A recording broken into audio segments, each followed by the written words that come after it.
مولانا صاحب کیا ایسی بات تھی جو قومی اسمبلی میں آپ کہنا چاہ رہے تھے جو نہیں کہنے دی گئی اور اتنا شور مچا اس کے اوپر؟ آج اسمبلی کے اندر جو کارروائی ہوئی اور ممکن ہے کہ عوام کے سامنے اس کی تفصیلات ابھی تک مکمل نہیں آئی ہوں گی، اس لیے آپ نے زحمت کی اور میں بھی چاہتا ہوں کہ ہم وہ تمام واقعات قوم کے سامنے رکھیں۔ آپ کو معلوم ہے کہ گزشتہ 2 دن پہلے بجٹ پیش کیا گیا اور اس بجٹ کے بعد رات کو 12 بجے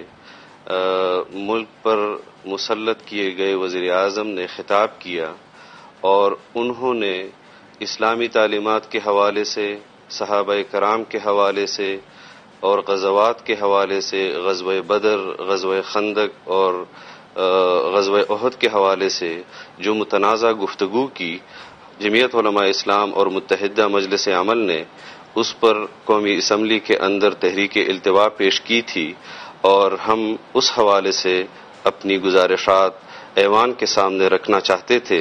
کہ امت مسلمہ کی جو دل آزاری ہوئی ہے اور مملکت خداداد پاکستان میں بسنے والے کروڑوں مسلمان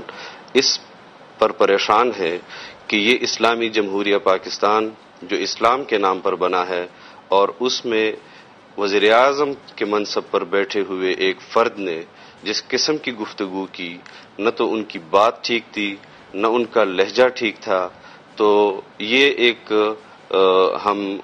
پارلیمنٹ کے سامنے بات رکھنا چاہتے تھے اور یہ ہمارا مطالبہ تھا کہ وہ آ کر اس ایوان میں علی الاعلان قوم سے معافی مانگے، امت مسلمہ سے معافی مانگے، اور یہ صورتحال تھی۔